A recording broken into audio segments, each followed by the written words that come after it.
Welcome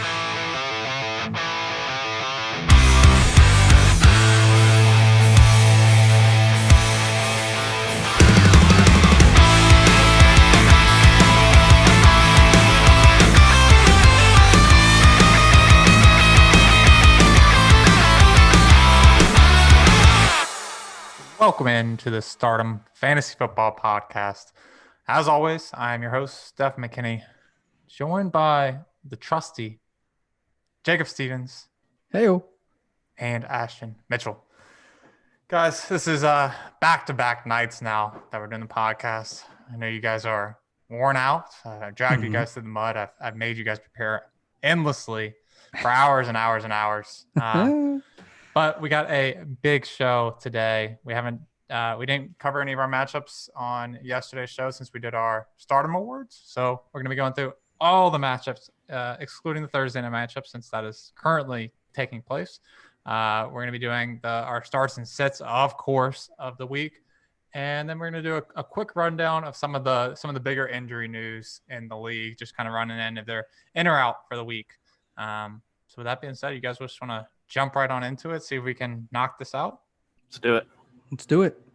Uppercut. All right. Well, let's hit these injuries first. I'll go ahead and rattle them out. You guys let me know what the status is looking like going into week 7. We'll start it off with Christian McCaffrey. He's still out. Perfect. Not back yet. Not perfect, but perfect. Perfect for a Mike Davis owner. How about Joe Mixon? He is yet to practice. Still need to see some practice time from him on Friday in order for you to play him. Noah Fant? Got a full practice in today. Should be good to go. What about Robert Tonyan? He has about a 50-50 chance to play. He's missed some practice all week with an ankle injury. So keep an eye on him. Sammy Watkins? Still has yet to practice this week with the hamstring injury. Should be out. Michael Thomas? Is probable to play, but popped up on the injury report with a new injury dealing with his hamstring. So monitor his progress tomorrow. Raheem Mostert? He's out. How about Jeff Wilson? Some people think he might get some reps.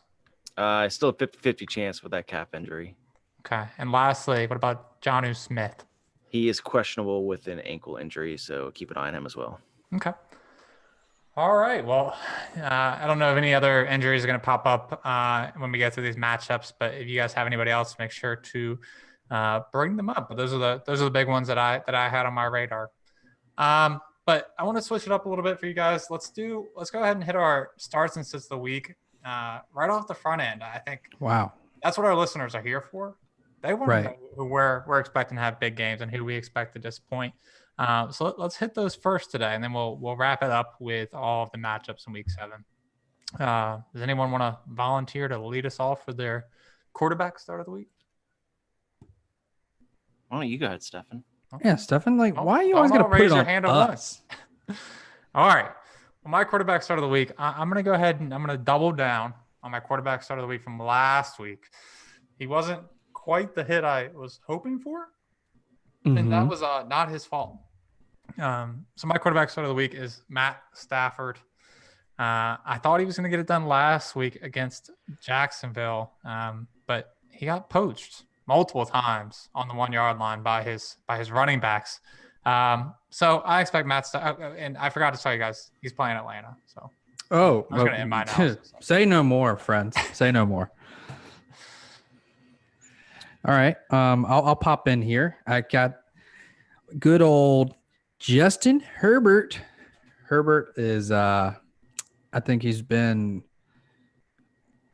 much higher than we expected him to be in the. Ashton, did you see something wild? I see your face going crazy. I did. Did you see my reaction? I'm listening. Yeah. But big touchdown play by the Giants just now. Oh, who scored? It is. Please be Slayton. Please be Slayton. Bradbury, the 4th. Oh, on an incredible. Oh wait, was that an interception? I just saw It had to I just be. saw him come down. I just saw him come down with it. I didn't even know who had the ball. I just looked over and saw the grab, and he came down in the end zone. Maybe it might have been a pick. Oh, that was Wait, a didn't that while happen? ago. Yeah, you're way behind, man. I'm not worried about you. Oh, well, what am I Continue on, watching? Jacob. Damn it, Ashton. Okay, go ahead, guys.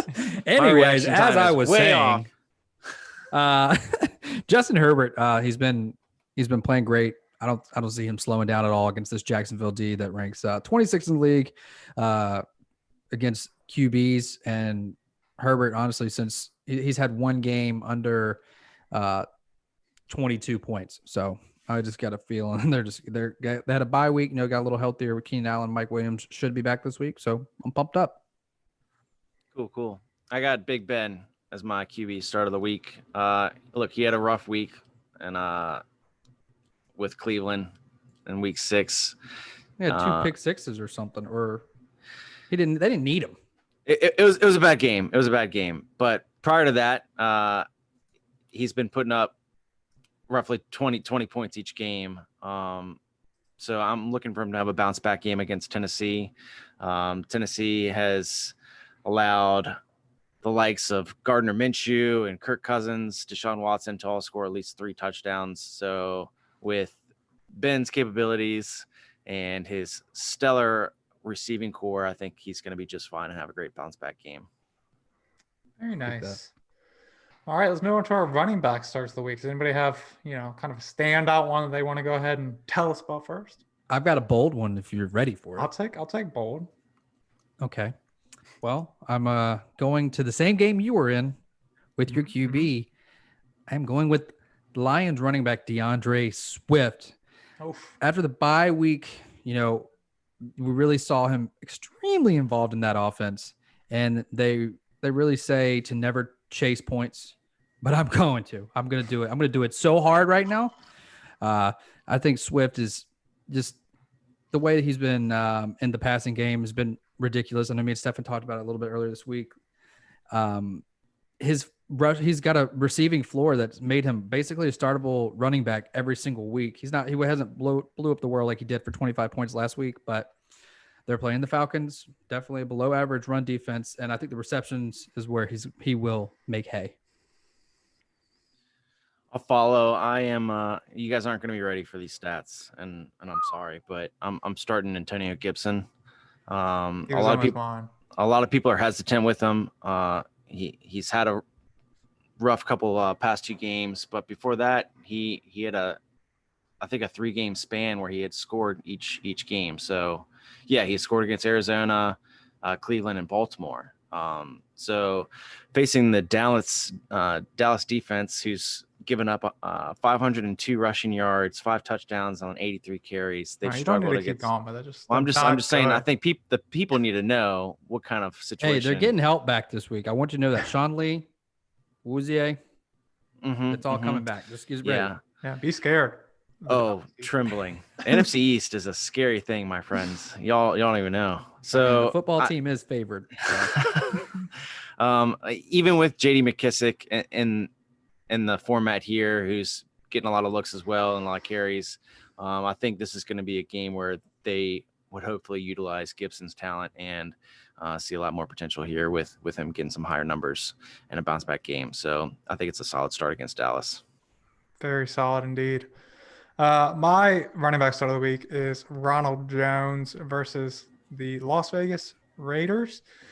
I mean, he's now on a 3-game streak of 100+ rushing yards. It just doesn't seem like it's going to stop. If you actually watch him play, he's running great. He looks fantastic. So it seems like Arians is finally bought in on Ronald Jones. I'm not worried about the threat of Leonard Fournette coming back and taking away some carries. That doesn't bother me. Plus, Ronald Jones gets to face the second to last ranked defense in terms of fantasy production against the running back position. Therefore, I think Ronald Jones makes it 4 straight weeks of 100+ rushing yards. I don't believe you. Well, it's not up to you to believe me. It's up to the people to believe me. All right. What about wide receiver starts of the week? Ashton, we'll let you lead the way here. I am going to go with a hot pick here with Brandon Cooks. The past 2 games, he's had 17 catches for 229 yards and 2 touchdowns on 21 targets. He's just when I was about to fully give up on Brandon Cooks, he started to pop off. And he's got a good matchup against Green Bay this week. I know Will Fuller's the main target there, but Brandon Cooks isn't far behind him with targeting opportunities. So I think he's a solid start against this questionable secondary with Green Bay. Questionable. Okay. Jacob. That's a bold one. I'm going to follow it up with another bold one, and it's AJ Green. Don't call it comeback because it's probably not. But I am. We saw the targets kind of come to fruition with some points this past week. I think he had 8 receptions for like 96 yards, something like that. Pretty good. But hey, they got a good matchup this week.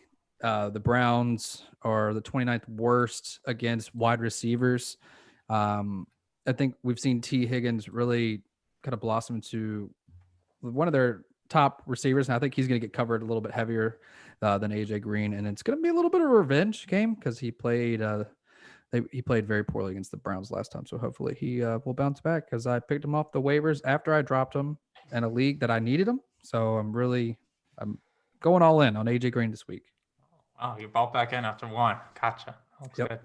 That's it. That's all it took. My wide receiver start of the week is, again, the same guy I had last week. I feel like getting lazy, buddy. Getting lazy. They need to be spotlighted. They had a great matchup last week, but now they have the best matchup. I legitimately think Kenny Golladay has a chance to be the number 1 overall wide receiver on the week this week.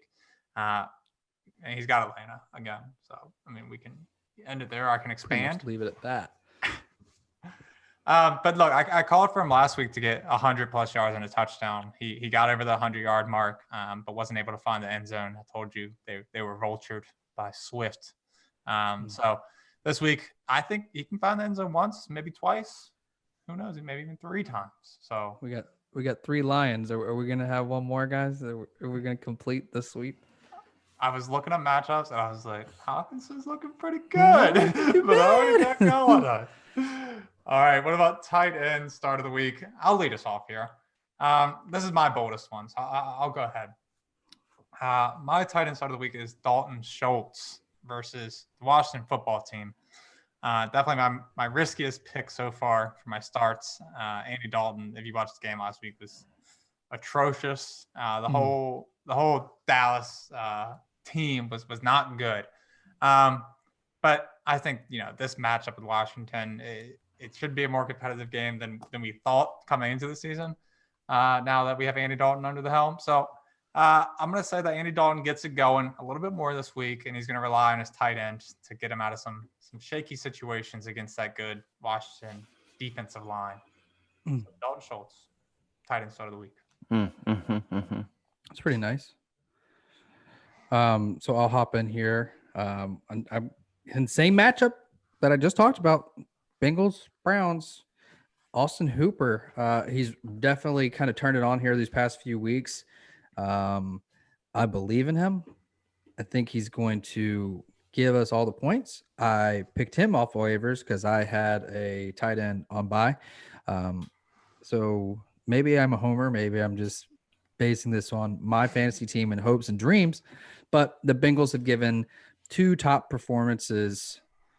4 tight end performances over the last 2 weeks, and that is enough for me. The connection, like I said, is getting a little bit better, and I just expect that to continue. Obviously, finally made it to our stardom group. I know he's been in the sit-ems for years. All right, Ashton, what about you? Who's your tight end start of the week? I'm circling back around to that good old trusted American-made Rob Gronkowski. Oh, jeez. Gangsta, man. I did not he see finally this coming. did something. Now you're to put him right back to the category he was in. Look, he's probably not going to get 16 points again, but he's facing a Las Vegas defense that's struggled a little bit against tight ends. At least 2 tight ends this year have gotten 5+ targets and able to score on them. And I'm thinking that they can carry on the connection with Brady and Gronk and hopefully continue to see an increased amount of targets moving forward and potentially another touchdown or two. So I'm going to put my eggs in this basket with Rob Gronkowski. Don't let me down.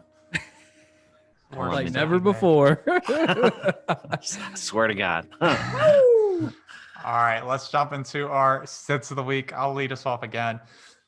My quarterback sit of the week is Jared Goff versus the Chicago defense. It just seems like Chicago's been shutting down every single quarterback that they faced so far. It's been very impressive what they've done to quarterbacks in terms of fantasy production. Their highest performance that they've allowed so far in the year was back all the way to week 1, where they allowed Matthew Stafford to score a whopping 16 points.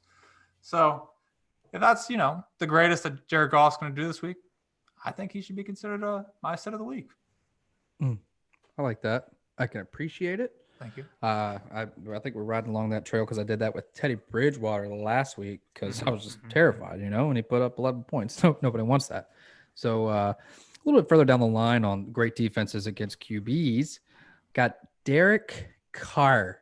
He is playing the Tampa Bay Buccaneers, and we just saw what he did to your boy, Aaron Rodgers, Stefen. How did that make you feel? I mean, a pick six, almost two pick sixes. Really worried about it. He was scared. He was scared after that. He hardly even threw the ball. He threw it in the ground on purpose multiple times.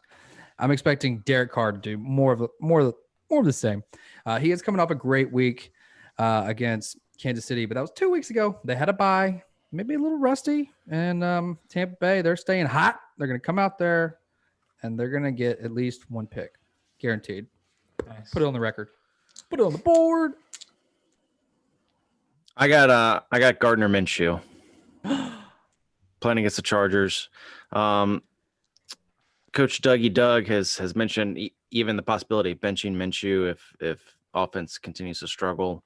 Minshew's had 4 turnovers, I think, out of the past 5 games. I think 3 interceptions and 1 fumble. And he's facing a Chargers defense that is getting back Melvin Ingram from a knee injury, which is a pretty big threat with pass rushing there. So it's a really iffy play. And if he struggles, especially the first half, you're gonna potentially look at a benching there. So who's the backup there? Just I literally have no idea. I'm not even sure. I'll look it up, guys. But Mike Glennon. Yeah, God. Glenn Dog. Yeah, I'm just a little nervous about this matchup. I think it's gonna be a tough one against the Chargers here, and Minshew hasn't been taking care of the ball, so I don't think it's a solid start. Fair enough. All right, let's jump into our running back sets of the week. Jacob, you want to take the lead here? I would love to. So this is a collection. This is a group. This is a couple of guys out on the gridiron. It is the 49ers running backs this week. We kind of discussed a little bit of Jeff Wilson. I have heard that it is more positive that he's going to be activated this week. Jerick McKinnon struggled mightily when Mostert came back. Then Mostert's gone. But mainly what I'm looking at here is the matchup. Patriots are top 3 defense against the run. And I think there were some rumors about Tevin Coleman coming back too. It's just it's crowded again, and without Mostert, who was kind of just leading that running back room, I just don't really want any part of this at all. Fair enough. Yeah, Tevin Coleman should be out this game. I don't think he should be back for at least until the following week, if not the next one after that. Whoa, dude, that's not what I heard. But JaMychal Hasty, Oh, that guy, yeah, he's there too. He got some touches last game. Yeah, they did. I don't think you're starting him. Nothing else to say. Ashton, what about you? Who's your running back set of the week? I am suggesting y'all sit Phillip Lindsay, and maybe it's not even a sit as a don't play him as a solid RB2. He's potentially more of a flex play if you do play him. He had a great not a great. He did. He got 100 yards in week 6 against New England, who has a stellar rushing defense, but Gordon's supposed to come back, probably going to take the majority of the passing plays there.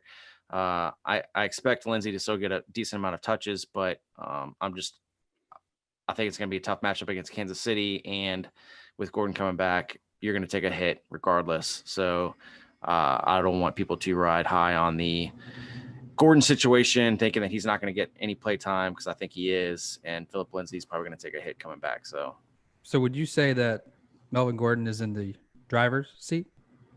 Oh, maybe Lindsay will be his DD this week, or very possible. Very possible. My running back set of the week is Josh Jacobs versus Tampa Bay. It was already a very terrible matchup as is. But then we got the news earlier today that the entirety of the Las Vegas Raiders offensive line will be out due to COVID. Their right tackle was the first we heard of it. Trent Brown had gotten COVID, and now they're quarantining the entirety of the offensive line. So you're going to see. Are they completely out, or are they just quarantining right now until they get tests back? Nope, they're completely out. They've already been ruled out. They're going to piece together an offensive line with some of the second and third stringers, as well as some practice squad members. So look forward to that Tampa Bay defensive line just feasting. Josh Jacobs is going to have trouble getting it going. It's hard to sit Josh Jacobs if you have him, because you spend a lot of draft capital to get him. He's been good for you, but if you have a better option, I think you should try to pivot if possible. Would you sit him, or would you just say, hey, temper your expectations? It's going to be not good, but he's going to get enough touches where it's like he'll have like 6 points. I would say if you have a good enough option to sit him, but if you have to play him, I mean, I don't think you should like reach way down low to play someone else over Josh Jacobs. But Michael P. Ryan. No, not that low. That's the bottom of the barrel. That is the bottom of the barrel, yes, sir. All right, let's get to our wide receiver sits of the week. I want to lead us off. We talked about this before, but Ashton and I like to contradict each other when we talk starts and sits of the week. Therefore, my sit of the week at wide receiver is Brandon Cooks versus Green Bay. Ashton seemed to be under the impression that Green Bay secondary was questionable. However, they have been dominant in shutting down wide receivers all year. They look good on both sides for their corner, so I'm not really worried about whether he gets Jair Alexander shadowing him. So either cornerback he lines up against, I just don't expect Brandon Cooks to be able to get it going this week. You're going to be questioning this week when they light him up in the backfield here. We'll see.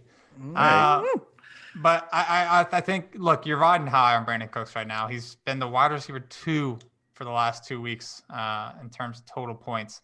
But however good he's looked so far, don't forget what he looked like at the start of the year. Wasn't pretty. I think you're Jacob. Who was Stefen super high on going into this season? love Brandon Cooks, but now that we've seen 6 weeks of NFL, I think Will Fuller is the turntables. Oh, how the wide receiver one. In your face, Stefen. I still like Cooks the rest of the year. No. That's over. You lost it. All right, so I'll hop in here. This guy, man, I think I had him 2 weeks ago. Cooper Kupp, man, he's probably one of the most disappointing people you drafted this year. The wide receivers, or someone that you would at least think would have some sort of consistency, at least with yards, if he doesn't get the touchdown. But because we saw him the end of the last year, kind of had some difficulty getting a lot of yards, but he had touchdowns like crazy. Obviously, that's going to come back to earth, and it has come crashing down to earth. I don't know what's going on really with the passing game as a whole, but the Bears they've been dominating pretty much everybody. Wide receivers, QBs, just their defense has been pretty electric. And if Cooper Kupp does not have a touchdown, he is useless. So there's that. You ready? You ready for mine? Yeah. So. Tyler Lockett. Come on, man. Facing the Arizona Cardinals. Look, Tyler had a great first 3 games. played well against Atlanta, New England, and Dallas. Dallas was his biggest game, scored 32.5 points, had 9 receptions, 100 yards, and 3 touchdowns. But since then, he's played Miami, where he got 2 receptions for 4.9 points, and Minnesota, he got 4 receptions for 6.4. It's been clear over the past couple games that DK Metcalf is the go-to guy for Russell Wilson. And I don't particularly see that changing, especially in this matchup against Arizona. I think he could have a better game than he's had in the past 2 games, but it's not going to be by much. And Tyler Lockett is someone I've always been high on. I just unfortunately just not high enough. He's just getting overshadowed by DK, who's just a monster out there, and like Russell Wilson has said, the best one to do it. So I feel like his opportunity is slowly diminishing with Russell and the Seattle offense. I would like to make a bet or propose a bet, please. Okay, you can propose all you want. I don't know. I would like to say that Tyler Lockett outperforms Brandon Cooks this week. You have to take that. You said one is your start of the week and one is your set, so therefore you have to agree. All right, what's the wager here? I don't know. I'm still owed 8 Chick-fil-A chicken strips. Still waiting on that. All right. I know what the deal is right now. Okay. I'm hungry. I'll double down. You haven't taken me up on. You haven't taken me up on the offer yet. Okay. I'll make it happen. Ashton, you still owe me wings, so you want to double down on your wings, and therefore, if you win, I want to give you all the wings at once, though. That's fair. I'll take all the wings. You need to be confident, Ashton. Don't let him do this to you. I'm ready. I'm ready to go. All right. So we got Lockett versus Brandon Cooks. All righty. For the wings. For the wings. Get it? Like win, and then there's a GS because that's when it turns from a win with the letters to there. Of course. Jacob, lead us on with your tight end set of the week. Oh, this one Hurst. Because it's Hayden Hurst, and I have Hayden Hurst in a couple of my leagues. It's kind of shocking that Detroit is the second best defense against tight ends. I don't know if it's because they're so bad everywhere else. I'm not sure what's going on with that. Honestly, Hayden Hurst has been – we were really high on him coming into this season, and he's definitely, I would say, been a partial bust anyway. He's had a decent floor, but like last week was his best week, and it was a catch and run on a broken play. It was like a 30 or 40-yard touchdown. It was crazy. Glad it happened because he's on my team, but just not a great matchup for him this week, and I'm scared. Fair enough. And I'm scared. That's not about you. Who's your tight end set of the week? I got Tyler Higbee, based in Chicago. Tyler, let me. I gotta pull it up because he had one great game, and that's basically it. He's touchdown dependent. So if he gets a touchdown, great. Mm-hmm. But otherwise, his big game was against Philly in week 2. He got 5 receptions and 3 touchdowns. He hasn't had a touchdown outside of that. He's okay efficiency wise with his receptions and yards, but not great and stellar. And Chicago's defense is Chicago's defense, and they haven't been too horrible against tight ends this year. I think they've allowed 3 touchdowns to tight ends this year, but I'm really hesitant to use Tyler Higbee if his touchdown dependency is the only thing I'm riding on, especially with this offense that I'm just starting to think that is only going to focus more on Robert Woods going into this week. So I'm not going to ride on Tyler Higbee going into this game. Fair enough. My tight end set of the week is Jared Cook. I'm going back to back on my Cook bets. One is Cooks and one is Cook. I understand. But staying out of the kitchen this week. Right. You get it. That was my joke I told you earlier. So, I mean, if anybody thought that was funny, if anybody laughed, I get the credit for that. Jared Cook is going against Carolina, so it's really not a terrible matchup. But we are expecting Michael Thomas to return this week. And we've seen over the last 2 years that Jared Cook's value is completely dependent on scoring a touchdown. So I'm kind of worried about what that possibility looks like with Michael Thomas returning. We've seen Emmanuel Sanders kind of come into the fold. Traquan Smith has been decent. So I just think there's a lot of options right now working against Jared Cook. Therefore, he will be my sit of the week until he can prove me otherwise with Michael Thomas in the game. Okay. But that wraps up for our starts and sits of the week. If you guys have any of our starts, congratulations. We'll have to refer back, at least on our bet here, next week and see how it goes. I'm very excited to see how that one goes. All right, we're going to jump into the matchups. We're covering them all, like we said, except for the Thursday night matchup. There are 4 teams on bye in week 7. We have the Minnesota Vikings, Miami Dolphins, the Colts, and the Ravens. So there's a lot of pretty good fantasy options that you're missing this week. So make sure you are adjusting your lineups accordingly. Let's jump into the first matchup here. We have 2 undefeateds here. We have the Pittsburgh Steelers versus the Tennessee Titans. Let's start on the Pittsburgh side of the ball. I think the biggest question for Pittsburgh's offense is what to do with those wide receivers, right? We got a matchup that hasn't been too terrible for in terms of Tennessee's production with wide receivers against them. If you had to rank out the wide receivers on the Pittsburgh side of the ball with Deontay Johnson healthy, you got Chase Claypool lighting it up, and then Juju has been disappointing. How would you rank the 3 going into this week? Claypool, Johnson, and I would even say Washington might have a better opportunity this week against than Juju. Absolute disrespect that comes out of your disrespect, mouth. But it's deserved because he's sucked. Dude, I would say trash right now. I would lean Johnson, Claypool, Juju. I'd still go that route. But who do you guys think is going to win this game? I'm kind of curious here. What do you guys think? I think Pittsburgh's going to win. I don't want it to happen, but I think it's going to happen. The defense is outrageous. Tennessee's has not been great, and they just lost one of the Taylor Lewin or whatever his name is. Yeah. The one, yeah. I'm gonna side on Tennessee. I think Ryan Tannehill has looked great over the last couple games, and we saw Derrick Henry just explode last week. So I think they're just going to ride on the back of those 2 guys, and I think Pittsburgh's Ben hasn't looked great to me.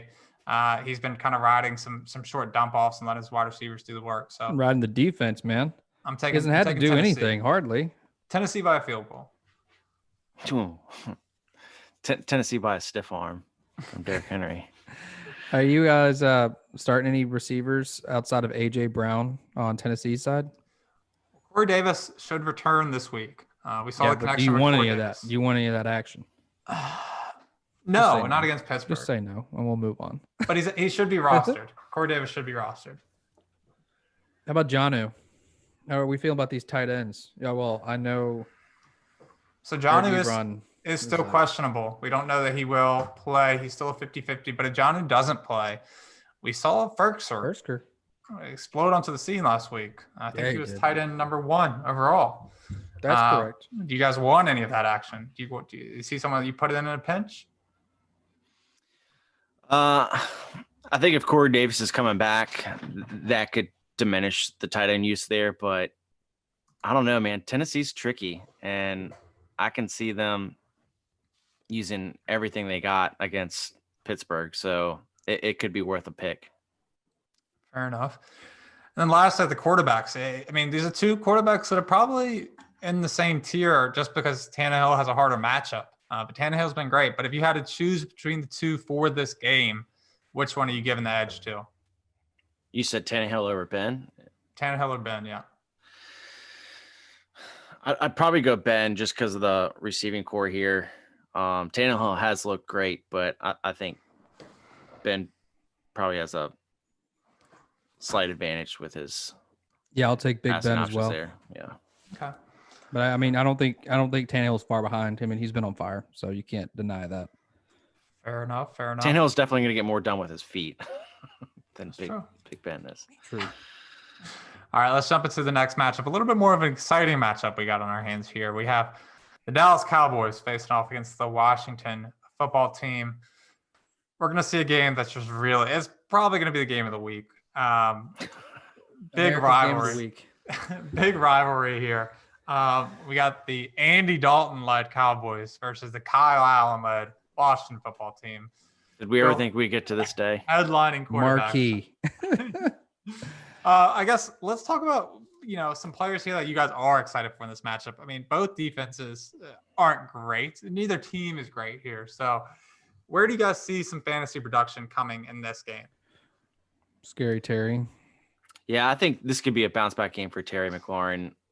I'm not going to hold my breath because it's Washington and it's against Dallas, and this is what nightmares are made of. But I'm thinking this matchup could be a bounce back game for Terry, and hopefully he can get back out there and start to do what he does. Kyle Allen had some beautiful touches on the ball last week. He had that one loft to Logan Thomas, which looked gorgeous, and then who was the other one too? I can't even remember. It wasn't Inman, was it? It might have been. I mean, but I was rather impressed with Kyle Allen last week. So hopefully he can roll that over and get a better connection with Terry, especially against Dallas. Fair enough. Yeah, for Zeke, the Dallas Zeke side, on Dallas side, I don't know, man. The man needs a different set of gloves or something. He needs to not drop the ball. Zeke is actually who I'm most excited about in this matchup. I think you got the rare occasion last week where Zeke probably hurt you pretty bad just because yes, he did. You expect 15 plus points per week from Zeke. He's kind of your guy that is going to be great every week. And he fumbled twice, which he's never done in his career. Ever. But he still hit 8 receptions and 12 carries with 2 fumbles, which is the volume. They're going to ride Zeke's coattails. Like, they paid him a ton of money to do what he does. He's going to be mad that he fumbled and just going to run all over the Washington football team. Especially, they're not going to rely on Andy Dalton to win them the game here. So I expect Zeke to have 20 plus carries and 5 plus receptions. He should be getting the ball left, right, and center. Should run all over him. Especially if Chase Young is out with his groin injury here that he's dealing with right now. So that's something else. Over that. Something else next to watch. Week. Yep. Next week, not this week. But outside of Amari Cooper and CeeDee Lamb, I mean, Gallup, I don't know what to do with that guy. I think Gallup can be a flex play for this matchup. We've seen 2 weeks. We've seen with Andy Dalton so far. Gallup dropped the touchdown last week, and in the last drive of the game, the week before with Andy Dalton, they had two great plays in the final drive. So it looks like Andy Dalton believes in Gallup down the field. So I think he can be someone who gets a long, deep touchdown. Be a good flex play. Who do you think this is the faster receiver, Gallup, Lamb, or Cooper? Probably Lamb. Lamb probably has the fastest 40 time. So Washington's secondary is horrible against speed. I mean, we've already seen it this year. I think if anything, Andy could have if he can open up the field and get some deep balls out to Lamb or even Cooper, I mean, that can expose a lot there. I wouldn't be surprised if it's a high passing game for Dallas.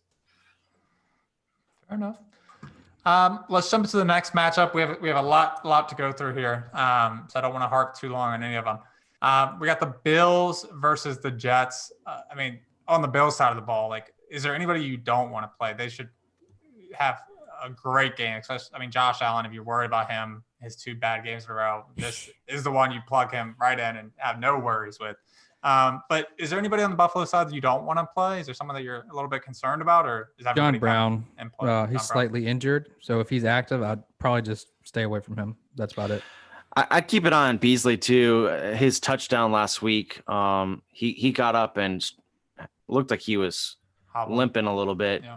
I don't know if it was his hip or his back or whatever, but I haven't read any report about him being injured, but it didn't look good, and he's not the biggest guy out on the field either. So, but I do like Beasley in this matchup.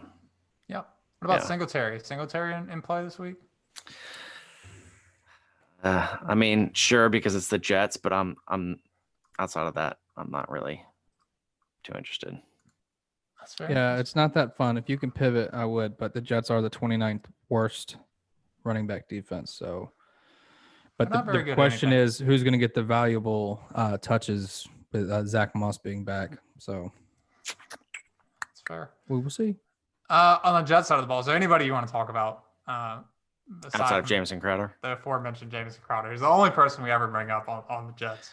No, not at all. He's actually has a good history of performing well against the Bills. This could be Oh, go ahead. Keep going. Sorry. They did what? I was just going to say I had one more person I want to talk about, and it's Adam Gase. How does he still have a job?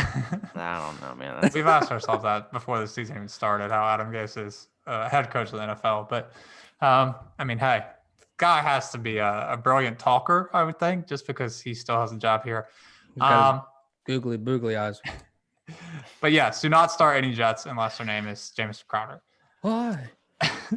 Let's move on to the next matchup. We have the Carolina Panthers taking on the New Orleans Saints. Divisional matchup here. This one should actually be a little bit more competitive than we expected coming into the season. On the Carolina side of the ball, what are we expecting? Do we expect Mike Davis to continue his dominance? Do we expect those two wide receivers and Roby and DJ Moore to continue on having great games, or are you worried about any of these guys here? I'm higher on Roby than I am DJ going in here against New Orleans. New Orleans is like, I don't know. I can't tell if they have a good defense or not. Like when I watch the games, I feel like there's a lot of big plays that are happening, but then I look at the fantasy points allowed. They're the sixth best against wide receivers, and for running backs, I think they were top 10 as well. Like, but they give up so many points. It feels like I don't know what's going on. Where are they ranked as far as pass rushing? Does that say? Mm-mm. I mean, I'm not too hype on New Orleans secondary. I think if Teddy can buy time in the pocket and expose the secondary here, I think he can have plenty of options with Roby and DJ, and especially on the Deacon Duck pass to Mike Davis. I think it could be a potentially great game for Carolina offensively, and their defense has kind of stepped up and been solid. Yeah, it has gotten a lot better each week. So this could be a good matchup. And I think it's gonna be a shootout, or you think it's gonna be a slower scoring game? I'm just not excited about New Orleans right now. I mean, especially if Michael Thomas back on the field, we'll see. It would definitely change things. Yeah, if he can come back, then yeah, that changes the dynamic. But until that happens, I'm really, really concerned with New Orleans offense. Aside from Kamara. Kamara's gonna go to town. On the New Orleans side of the ball.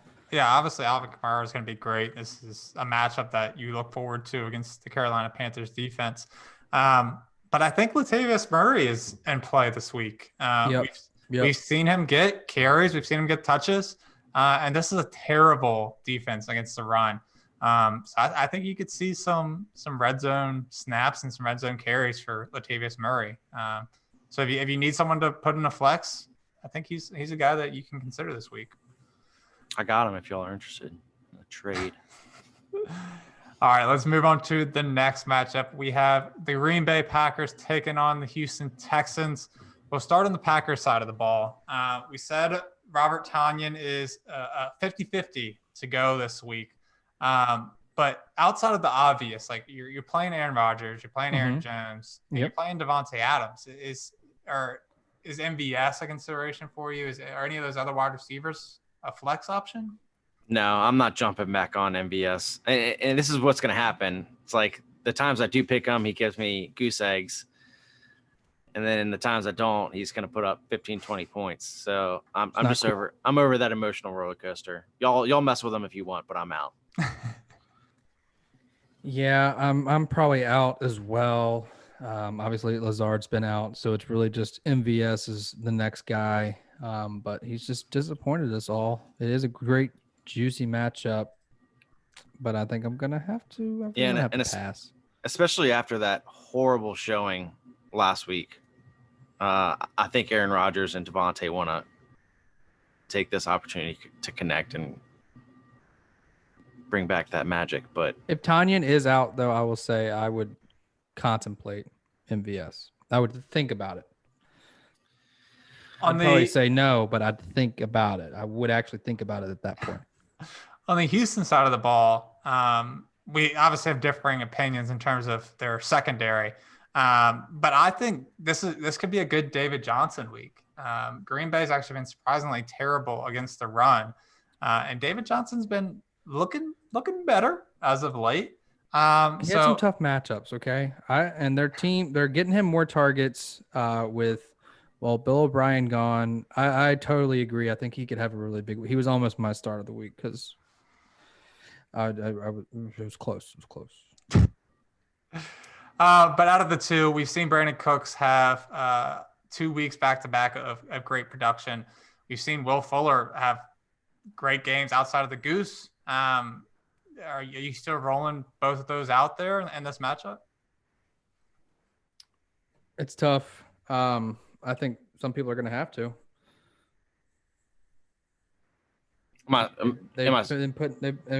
Will Fuller, you have to play Fuller. There's no way around that.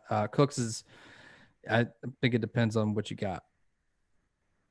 If he's your start of the week or your sit of the week, you know what I mean? You know what I'm saying? Yeah, I mean, hopefully Cooks isn't your number one receiver, but sure. I mean, if you're in a position where you can flex or wide receiver 2, Cooks, I'm not opposed to that at all, obviously, and Fuller is getting the majority there, but it's not a big expansion from that, so I think you're going to be okay either way.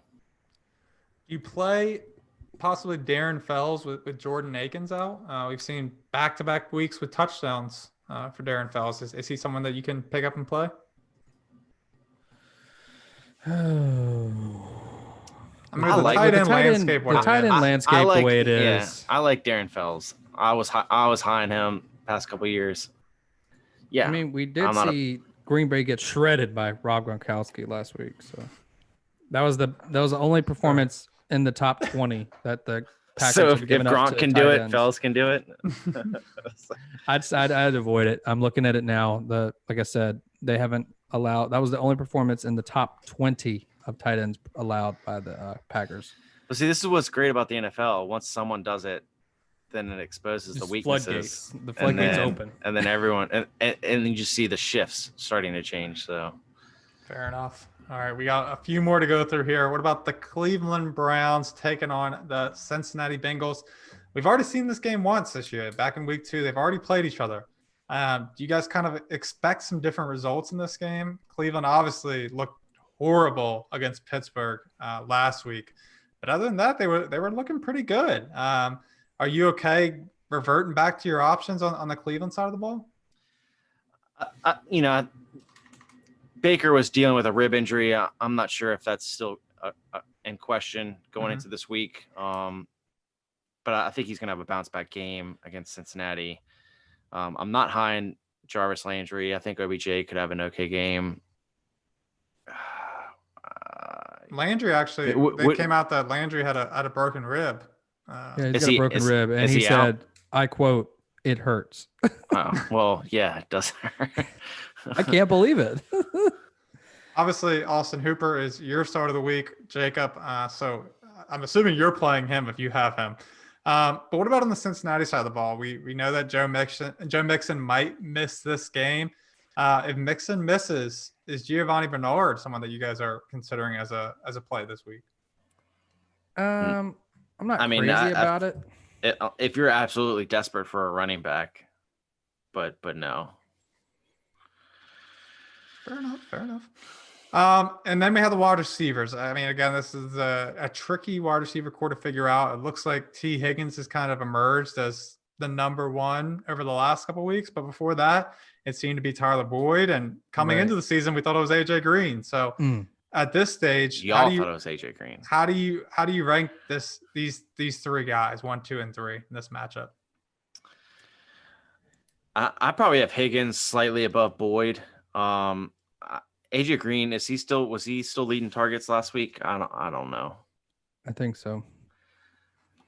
And didn't he? That's why he's my start of the week. Okay, so I have to say he's first. He got a touchdown, right? So no, he didn't have a touchdown. Nope. He had like 90 something yards. So there you go. 8 catches and 96 yards. Yeah, and I mean Boyd had 10.4 points as well. He did have a carry for 25 yards, but he had 8 targets. I mean, Joe Burrow is throwing the ball enough to support all 3 of these guys. In this matchup, I think you could play all 3 of these guys. I think they could start on, if you have one of these guys, I wouldn't start 2 of them. That's just silly. But I think you could play any of these guys. AJ Green, like I said, I'm confident in him this week, but if I had the options of the other 2, you'd probably feel a little bit more confident with their consistency over the past few weeks. Fair enough. AJ Green's going to blow up, though, and have 6 touchdowns. So, wow. Whoa. All right, let's jump into the next matchup. I don't know what the over-under on this game is now, but I think when I checked it earlier today, it was something in the range of 57.5 points. So there should be fantasy production left, right, and center. We have 3 of these guys in our starts of the week. So Detroit Lions taking on the Atlanta Falcons. We've already talked about on the Detroit side of the ball. I don't think we need to go over that again. If we have a Detroit player, we're probably playing them, except for Marvin Jones. But RP. On the Atlanta side of the ball, we've seen kind of all of their weapons be relevant in one game or another. Julio's there. If Julio's there, everything's good. All Gucci. So on the Atlanta side of the ball, if you do have a Falcons player, are you playing him in this matchup? I mean, like I said, Detroit is pretty stout against the tight ends. But Gurley, he should have a field day. Julio, Ridley, they're just fine. Gage hasn't done enough for me. He has had better games with Julio out there. Obviously, probably because of the attention that he draws, but I don't think I want anything. I don't want any Russell Gage this week. I think you're starting the obvious. I think if Julio's out there, Matt Ryan's going to be 10 times better than he's been.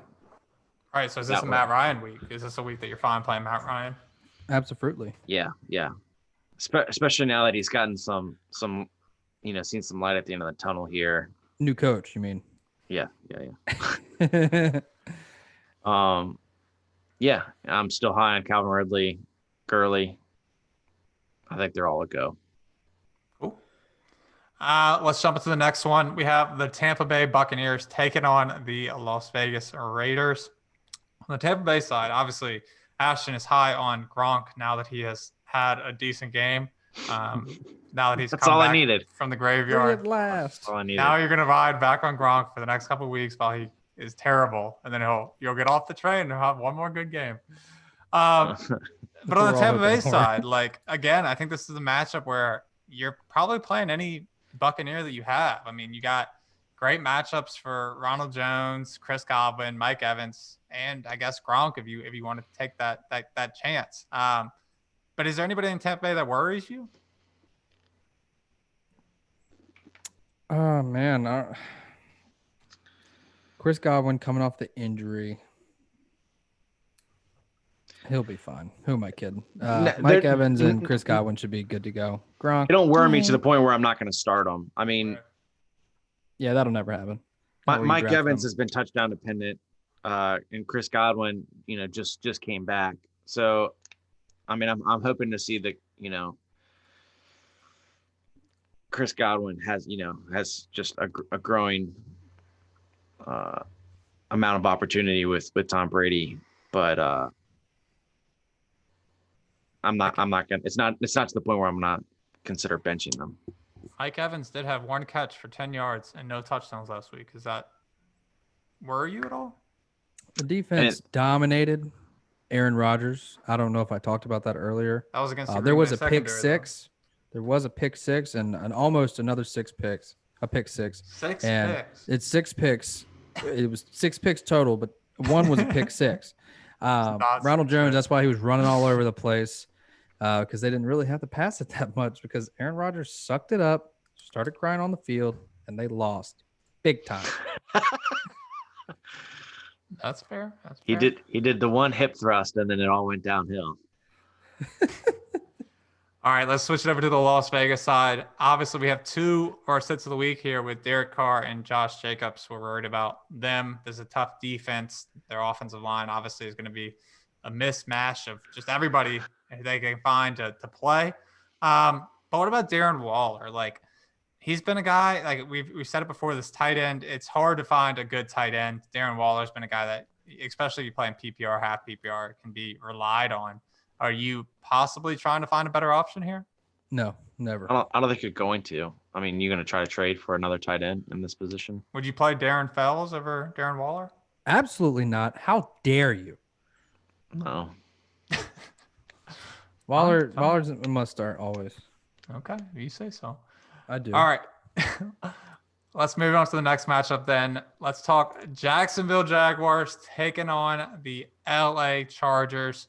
We'll start on the Chargers side of the ball because, Jacob, you're high on Mr. Justin Herbert this week. Let's talk about the running back situation there. We saw in the 1 week we've seen of the Chargers without Austin Eckler that Justin Jackson was actually the guy instead of Joshua Kelly. Do you still have – are you ranking Justin Jackson in front of Joshua Kelly this week? Oh, 100%. Kelly looked like doo-doo. Jackson's the man. He's got the familiarity. He's not a rookie. He's been there. He's done that. So I believe in him. Keenan Allen, obviously, stud. Hunter Henry, obviously. This is a great matchup for Los Angeles Chargers, honestly. And it's really not awful for Jacksonville because, I mean, we're starting to see that the Chargers are just beat up. They've lost so many pieces. But yeah, I mean, Jackson definitely ahead, and then everything else is pretty much full steam ahead for the Chargers. Herbert, I'm very excited for him this week. What about Mike Williams? Has he found his way back onto the fantasy radar here for you? Is he someone that you're considering now? I mean, he was crazy good back in week 5 before the bye. It just looks like he jumps over every single person that guards him. It's insane when they throw a ball up for him. But he had 5 catches for 109 yards and 2 touchdowns against New Orleans back in week 5, the last time we saw him. So is Mike Williams someone that you're considering? I mean, like maybe a flex. Like let's say you're projected to lose by a lot and you need somebody to pop off and go crazy. Mike Williams could be that guy for you. But there's also the chance that he has like 2 catches or maybe none at all. That's all he needs. I know. I hope that's what he needs. But yeah, I mean, flex consideration. What about you, Ashton? Would you play Mike Williams? I think he could have a good matchup against Jacksonville this week. And this, coming off the bye, having that time, I think this could be an opportunity for him to showcase his talent. All right. On the Jacksonville side of the ball, besides the guys that you're probably starting most weeks with Minshew, James Robinson, and DJ Chark, is there any other options here that you're looking at? Are you considering Shenault? You told me you loved him. Yeah, I mean, what do you think of Shenault? Shenault has been someone that we had high hopes for. People are picking him up and expecting him to, be kind of that guy that can run, catch, kind of do a little bit of everything. But he hasn't been great as of late. Are you still considering Shenault as a flex option for you? Well, if you look at it, it was really last week was a weird game for the Jacksonville Jaguars offense just in general. He did have 7 targets, but a lot of the passes were it was all over the place. Minshew did not look himself. So he, like I said, he had 7 targets, but he only had 3 receptions for 10 yards. That's not enough. But the 2 weeks before that, he had over 11 points both games. I mean, he's has somewhat of a floor.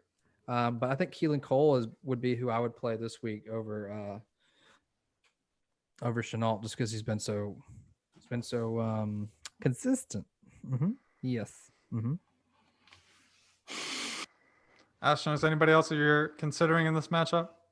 No, I'm kind of high on Keelan Cole right now. I mean, I've taken that ride before and it didn't treat me well. So. Well, it didn't reach your expectations. I mean, yeah, his 2 low games were against Miami and Cincinnati. He didn't get more than 7 points, but outside of that, he's been pretty good, and he hasn't I mean, he's had 5 or more targets in each game, and he just came off a career high career high this week against Detroit.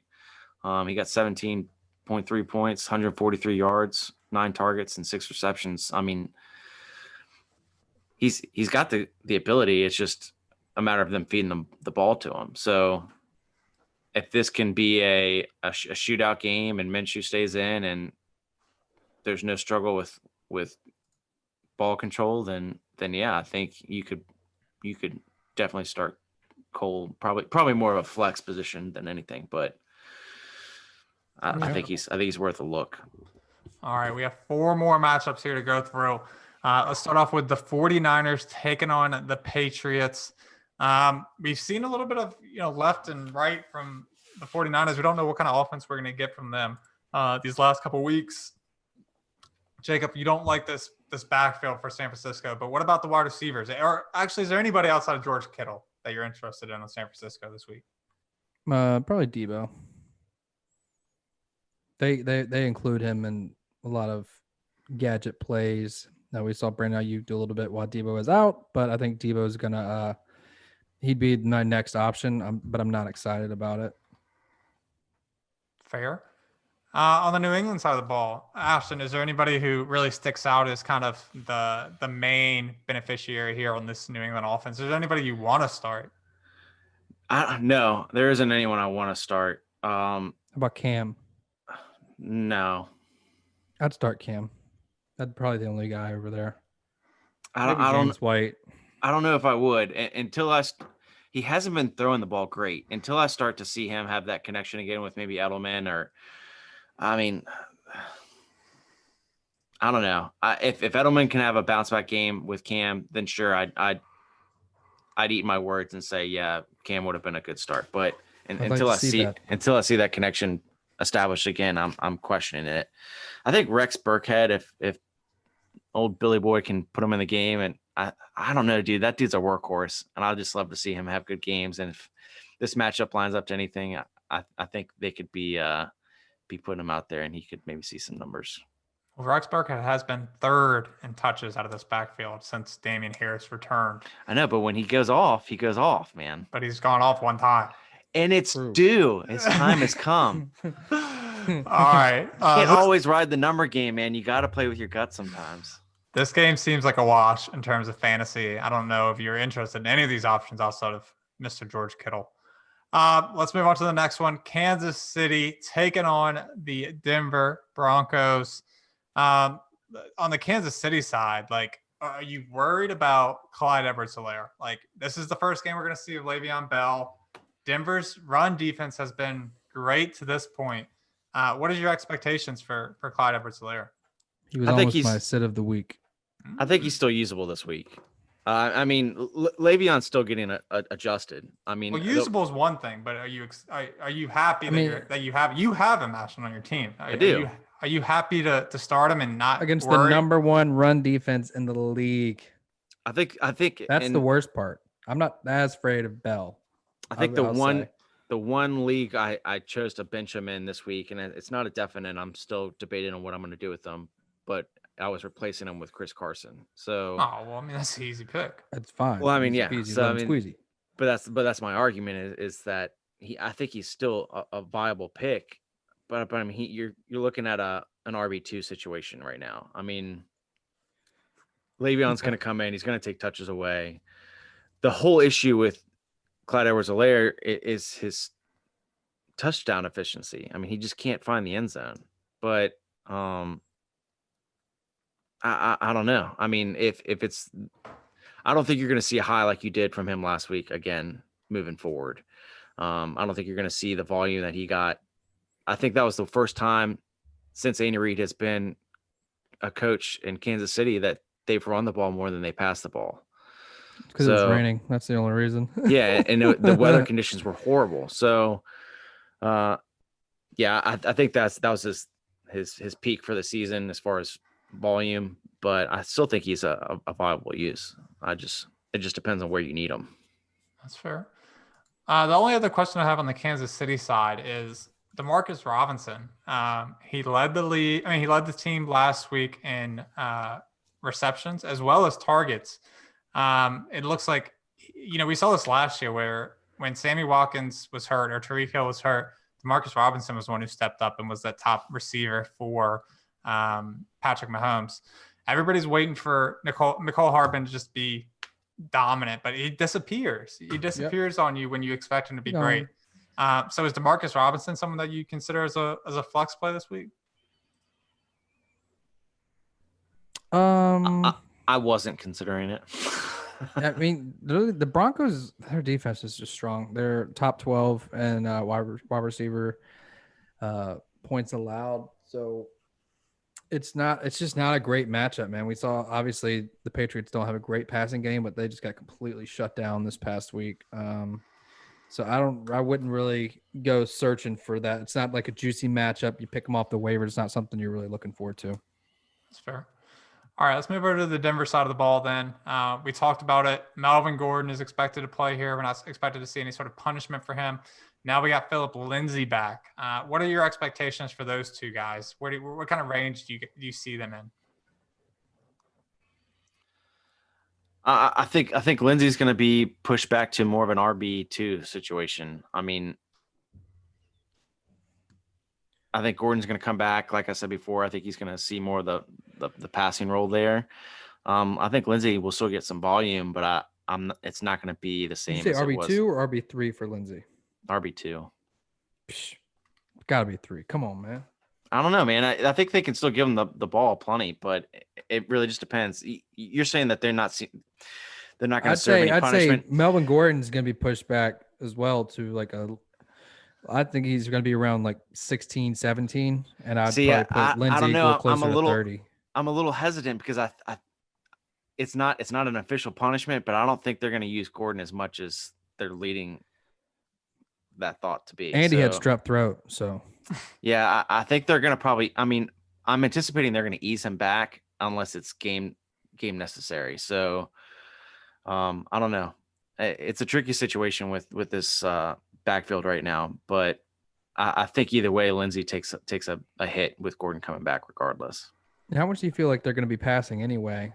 Running anyway, because they're going to be chasing the Chiefs for more than likely. Well, that's what I'm saying. If they are behind, which they're most likely going to be, they're going to be passing the ball more, which I think opens up more opportunity for Gordon than Lindsay. Yep. All right, let's move on to the next one then. We have the Seattle Seahawks taking on the Arizona Cardinals. This should be a high-scoring affair as well. We got, two great offenses.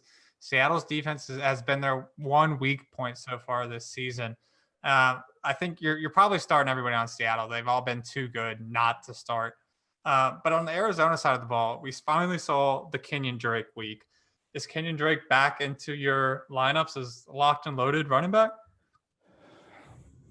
Probably in my lineup, but not locked and loaded. I mean, this is an easy matchup for him. I think you should I would think that he's closer to what we've seen last week than it is the weeks to start off the season. I think you're going to see check this out. You're not going to believe this. The Seahawks are okay, obviously their bye is included, but they're like they're the 6th ranked run defense right now. And they've only given up the best performance they gave up to was Dalvin Cook and Alexander Mattison a couple weeks ago. So it's like nothing else inside the top 21 outside of that. So they've been somewhat good there, but it also depends if Jamal Adams, what he's doing as well. So, and I don't think I'm not sure if he's expected back yet. Mm-hmm. But yeah, I'm still scared of him. I'm starting him because I have him and I'm not excited. How about Christian Kirk? Because he's got to be a starter this week, right? Against the Seattle. Obviously this is a great matchup, but if we look back at the only one game where Christian Kirk's been relevant was last week against Dallas, which again was another great matchup. But if you look at the way that he had his production, he had the one bomb catch for a touchdown, and then he had the one rushing touchdown, little end around kind of play. But I don't know that Christian Kirk is a must play. I think he's still in that flex consideration just because you haven't seen. Not like a wide receiver too. Like I'd play him in my flex this week against this matchup. Now, right. He's got a little bit more involved in the offense. I agree. He hasn't been consistent at all. Right. I just think his floor is too low for me to not consider other options around his same category. So, well, look at this. Check this out. He's only had one game. Okay, so this is the first game. He had half a point. Not great. Second game, 7 points. He was injured a game. Then he came back 9.4 points, 10.3, then 21.6. I think he's not getting a lot of volume, but he's just making do with what he gets. And I just think this is going to be one of the best matchups he has. And deeper leagues, what about Andy Isabella? We saw him try to get involved, or Kyler Murray try to get him involved. What do you think about Andy Isabella? Yeah, I mean, it's possible. I don't want to. I'd go Kirk over Isabella. Oh, yeah. But I think if you're in a pinch and you need someone, if you have like a super flex league or you have to play a lot more players and you're in a really deep league, I think Andy Isabella is in play for this matchup here. Right. And then let's jump into the last matchup of the week, the Monday night game. We have the Chicago Bears taking on the LA Rams. On the Chicago side of the ball, like this is a tough matchup for them. This is, two defenses that have been pretty good at shutting down fantasy options. So on Chicago's side, like, are you still starting David Montgomery and Allen Robinson without, concern? Allen Robinson, no hesitation. The guy is talented. He's going to get Jalen Ramsey. He always finds a way to do it, man. Okay. He always finds a way. Montgomery is a little scarier. I'm trying to look up the Rams run defense because I can't remember kind of where they fall because they're middle of the pack. The best performance they gave up was to Zeke back in week 1. Their pass defense has been where they've been elite. They're the number one defense is shutting down wide receivers. Yeah, they got Jalen Ramsey out there. But I'm not worried about Allen Robinson because he's so good. But I think he is going to have a down week for sure. Jimmy Grandpa, he might see a little bit. He might get a couple more looky looks. I'm trying to let me pull this up real quick. What do you think about Jimmy Grandpa? You starting him this week? Yeah, I mean, I have Jimmy Graham in a league where he's been a roller coaster ride. It seems like he's a every other week hit. That's where his touchdowns have come. They've come every other week since week 1. He had one in week 1. What week is that looking like this week? This is the week he gets a touchdown. Well, look, the Rams are 21st in the league against tight ends, so I think this is his time. Well, there you go. But I do think it's going to be a low-scoring affair. Yeah. I don't see this going crazy. But outside of, most people are probably starting Montgomery, Robinson, and Jimmy Graham. I don't think I want to start either one of these. You got golf instead of the week. I don't want to play Foles, obviously.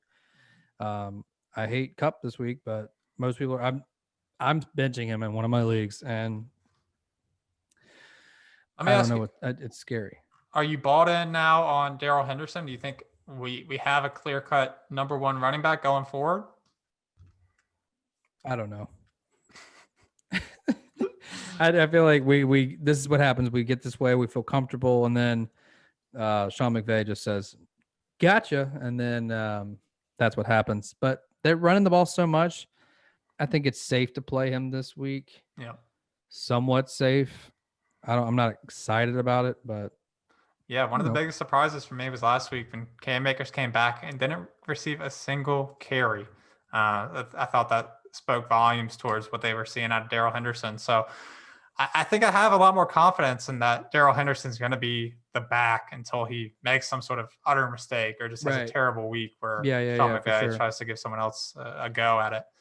But that does it for our matchups. We lost Ashton there in the last 2 matchups. Some technical difficulties it looked like, but no worries. I'm sure he's confident in our abilities to wrap this up here. But Jacob, if you don't have anything else, that wraps it up for me. Make sure to check out all of our socials. We're on Facebook, Twitter, Instagram. Check us out on Google Podcast, Apple Podcast, Spotify, as well as YouTube. But Jacob, if you don't have anything else, we will reconvene next week for our week 8 matchups. Absolutely. Goodbye. Goodbye.